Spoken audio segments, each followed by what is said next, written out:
Then we'll move to item D, which is the AYP status of the Tomah School District. Okay. I believe it was the May meeting that I talked about the test scores, and I gave you information about the adequate yearly progress. I'll give you just a little brief overview again. Adequate yearly progress is part of the Elementary and Secondary Education Act, which governs education. This year in Wisconsin, we had to have a proficiency index of 80.5 in reading, 68.5 in math, and on graduation and attendance, 85% of our students had to be at graduation at attendance rate of at least 85%. Test participation, we had to have at least 95% of our students taking the Wisconsin State Assessment. Test participation, reading, and math objectives apply to all students and also to subgroups of sufficient size. Those subgroups are the 5 major racial ethnic groups: students with disabilities, English language learners, and economically disadvantaged. Okay, I'm not going to go into all of the AYP stuff because we had talked about that last time.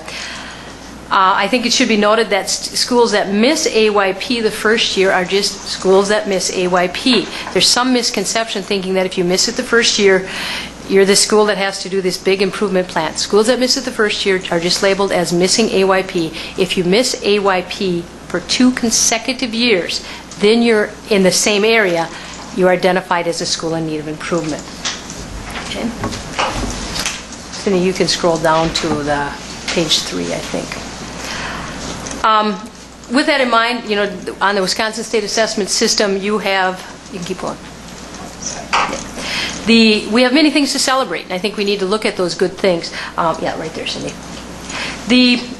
Our percentages of students, Cindy has them up on the screen right now, those are very good. Throughout the years, those numbers have gone up and continually gone up, and that is something that, we should be proud of. Cindy, if you scroll down to the next chart. The Tomah area school districts, 3rd, 5th, 7th, 8th, and 10th grade all scored above the state average in reading. That's another thing we should be proud of. And then we had several grade levels that were above 90% of their students were advanced and proficient in reading. That's outstanding. When you look at Warren's, 94.7% of their 5th grade was advanced and proficient. Wyville, third grade, was 93.3%. Miller, 4th and 5th grade, 92.7% and 90.9%. I mean, that's really something to be celebrated. So in a district, we need to celebrate our successes, but we also need to look at ways to continually improve. To continue to see this growth in these numbers each year, we have to put things in place like response to intervention, which will be going into every building next year. Teachers need to investigate the Common Core standards and write curriculum for that. That will be happening. And we need to increase teacher collaboration time. Once again, something we put in place. Elementary schools have devised schedules that will have intervention blocks so that kids that need help will get the additional help, and also those kids that are advanced will get some enrichment activities. Teachers in the elementary will get more collaboration time so that they can work on the implementation of math expressions and sharing ideas of Daily 5. This will only strengthen the learning that those students will get. At the middle school level, we already have a team-directed study time for students where they are identified and they work on specific areas that they need improvement in math and reading. We also know that middle school is a challenging time for students, so our middle school special ed teachers do what's called looping, where they stay with the same group of students for 3 years. This enables that teacher to really know the strengths and weaknesses of their students. The high school, we have the Freshman Academy in place. And we're also looking to improve and increase the number of AP courses by the 2012-13 school year. So we're doing things to try to continue to improve. With that in mind, adequate yearly progress. I'm probably going to get on my soapbox a little bit here, so cut me off if you want me to. The intent of No Child Left Behind is admirable. Setting high standards and establishing measurable goals to improve outcomes in education is what it should be. No Child Left Behind has focused our attention on, improving student achievement and closing that achievement gap. But there are weaknesses with No Child Left Behind. At the beginning of No Child Left Behind, many states set their standards very low. And then they didn't increase them until the end. And now they were hoping that the law would go away before they would have to do these increases at the end. And because of that, you're seeing more and more schools not making the AYP list. And they're also being mislabeled as failing. In an article in the St. Paul Tribune on May 31st of this year, U.S. Education Secretary Arne Duncan said he expects that 82% of the schools could be labeled as failing next year because of the standards jump that much. It is important to realize, though, that not making AYP does not constitute a failing school, because that school could show growth in many other areas, but not meet that AYP benchmark. No Child Left Behind does not focus on the growth. It focuses only on meeting that standard. With this in mind, Tomah Middle School this past May was notified by the Wisconsin Department of Public Instruction that the subgroup of students with disabilities did not make AYP for the 2010-11 school year in the areas of reading and math. The students with disabilities at Tomah Middle School have shown growth each year. Cindy, if you want to scroll up to the scale scores. Using scale scores, you can see that our students grow from 6th grade to 7th grade to 8th grade in students with disabilities. You can see from reading, at 6th grade, our average score was a 501.7, 7th grade 520.6, 8th grade 535.9, and you can also see the math scores there. So our kids are growing and learning, just not at the rate to make that AYP. Last May when I talked also about a safe harbor, and if you didn't make AYP, they looked at a safe harbor. Well, we did not make the AYP, and the safe harbor, if we would have shown a 10% decrease in number of students in basic or minimal, that we would have achieved safe harbor and not been put on this list. Tomah Middle School did meet the test participation of 95%, attendance of 85%, and our reduction of test scores, our basic and minimal test scores for reading was 8%. We needed 10. For math, it was 9%. Once again, we needed 10%. So we were very, very close to meeting that. You also need to understand that to qualify for special education services, students must be 2 to 3 years behind their age level and have specific processing deficits that make learning difficult. This is a flaw with No Child Left Behind, because these students are not tested at the level they're at. They're tested at their grade level, and if they're in special ed, they're already 2 to 3 years behind.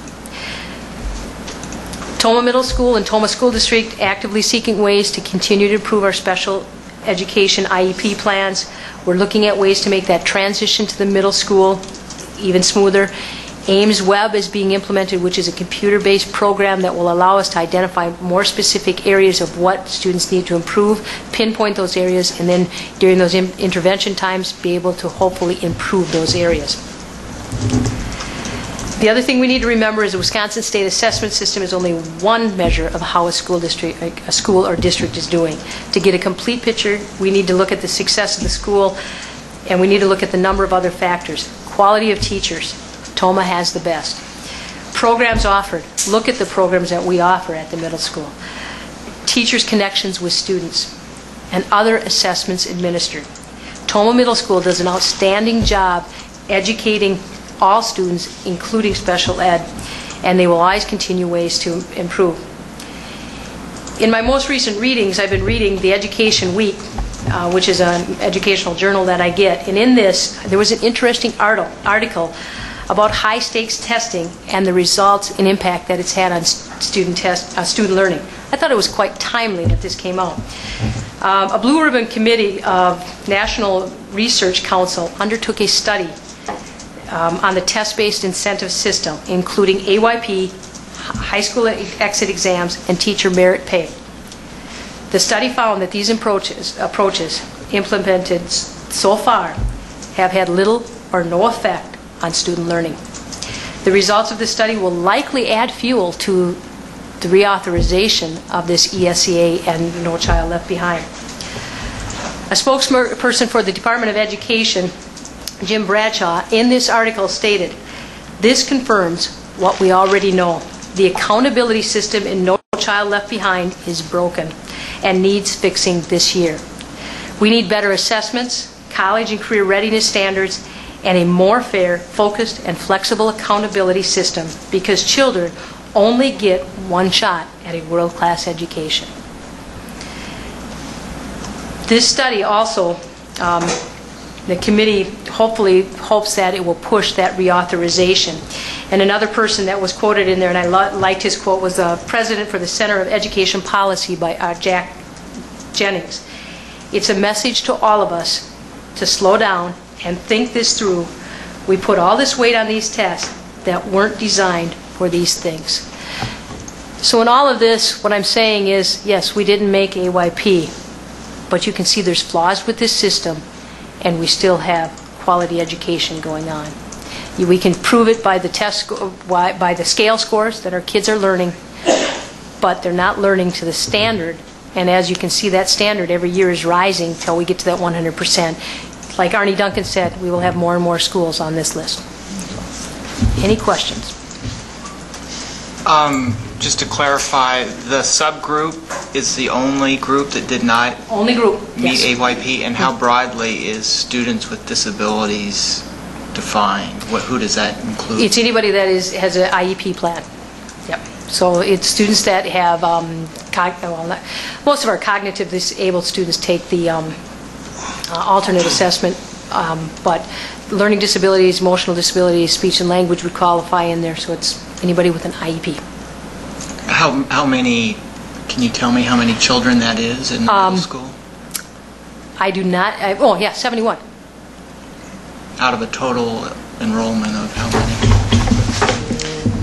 About 640 at this point in time. 558 on our test.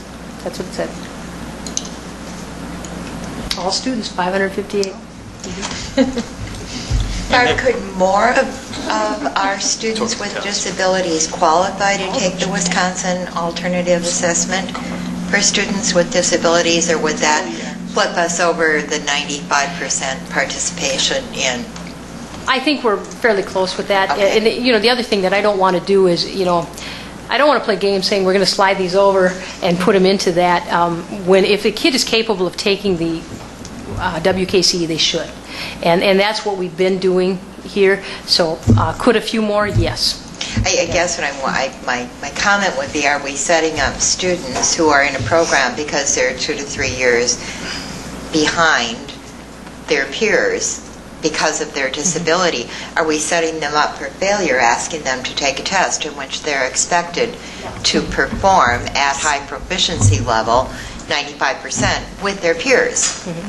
It seems like I keep thinking of catch-22. It is catch-22. And unfortunately, we can only allow so many to take the WAA, Wisconsin Alternate Assessment, which I think is only about like 2 to 3% of our students can take that. So if a kid is capable, we have them take the WKC.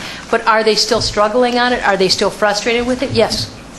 I mean, if I'm a learning disabled student that has trouble reading, that reading test is going to be a bear for me to complete. Wouldn't this be the same at every school? Yes. And I think you see a larger number of middle schools on the list because the population cell of special needs students reaches a high enough number that it can be reported. When the kids are in the elementary buildings in our district, there's 9 buildings are spread out and all, but they come together at the middle school, so then our cell size increases there. Yeah, you have to have a cell size of 40 students in that school in special needs to qualify. So a lot of our smaller elementary schools don't have 40 special needs students. So yeah. And if you look at the list of schools that are on AYP, the middle schools are hardest hit because exactly what Cindy said. On a positive note, the last time this happened, we took some real creative, real dynamic steps that I think we all felt very positively improved education for kids at the middle school, and we'll do it again. Yes, we spent a lot of time talking about how to include our special needs students more in the regular ed classes. That was a key point that we wanted to do. And then looping actually came about from that initial missive AYP. So, we have a responsibility to continue to see what we can do to improve, and that's what we'll be doing. We'll be looking to see what else we can implement to help those students perform better. And I know you hit it before, when you look at the chart that shows what percentage are supposed to be reading and math, are supposed to be able to score proficient and advanced at in the upcoming years, even it's going to be very difficult, especially that subgroup. I mean, I just can't imagine how they can make it. Next year it jumps to 87% in reading. Right. We're going from 80.5 to 87% in 1 year. So Wisconsin was we started out the few first years at a low level, 61% in reading, and then they chose to... We were one of those that decided to start low, not increase it for a few years, gradually increase it for a few, leave it there for a few more years, and now the last few years are huge jumps. Yeah, we were one of those states. Either way, the end results are going to be the same. They are. And I think... Not all kids are going to pass. Right. I was just thinking, ultimately, they're going to say 100%. And when you add human beings to numbers, you're not going to have 100% reach 100%. It's just not, we're not built that way. Well, especially when you're eliminating programs. And cutting dollars. And just at the general student population, I think that's a little unrealistic for all of them. I've always been a fan of the growth model. This is where little Johnny is. Let's see growth with that child. Take each student to their fullest potential, not setting a standard and having everybody get up there, but what can that student do and take them. Each individual is different.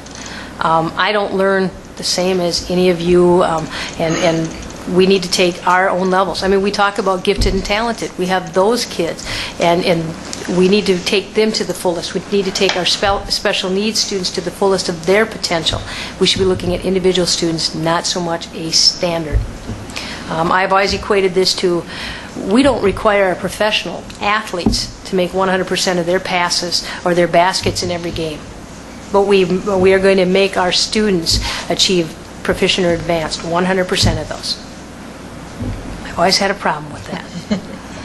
The real unfortunate thing about this, and maybe this makes sense or not, but is the students that are not meeting adequate yearly progress are those that probably have the least voice in the district, in the community. You can be guaranteed that if this was the majority of the community that this was happening, that had somewhat of a voice or even more of a voice,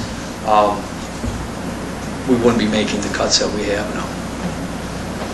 Because it would be unacceptable to see the majority of your students, but unfortunately these are the students with the least voice in the district, and they will be hit as hard, if not harder, than the rest of the student body. I do think it's important to know that DPI's plan for testing in the future is a growth model, and I believe with the governor's budget, the expectation is that new testing be in place by 2014. 2014. So within 3 years, we should have a different plan than what we're currently using with the WKCE, and I think that will be an improvement over what we're currently doing. Yes, it's my understanding that it will be online test. It will be computerized, so we will be able to get the results back much quicker. You got to understand, we're getting the results now from a test that was taken in November. I also have a problem with the test being taken in November, and they're calling it a fourth grade test, and it's only the second month of their fourth grade year. But this is now going to be taken in the spring, and it's my understanding that if you feel a kid did not do well enough on it, there will be an opportunity for them to take it another time. That's another thing that's flawed with this. It's one time, the kid gets one shot. If they have a bad day that day, this is the result they have. And we know how that happens. So. The one positive that may account for our discrepancy, and you saying 500, because we've got to meet that 95%. Yeah. I think that probably are kids who were in our district of full academic Yeah, that year. 558 is full academic year. I'm sure all Yeah. 600 and some of the kids took the test, but we only do count the scores for kids that are in our district one entire school year. If they come to us late in a school year, those numbers aren't included.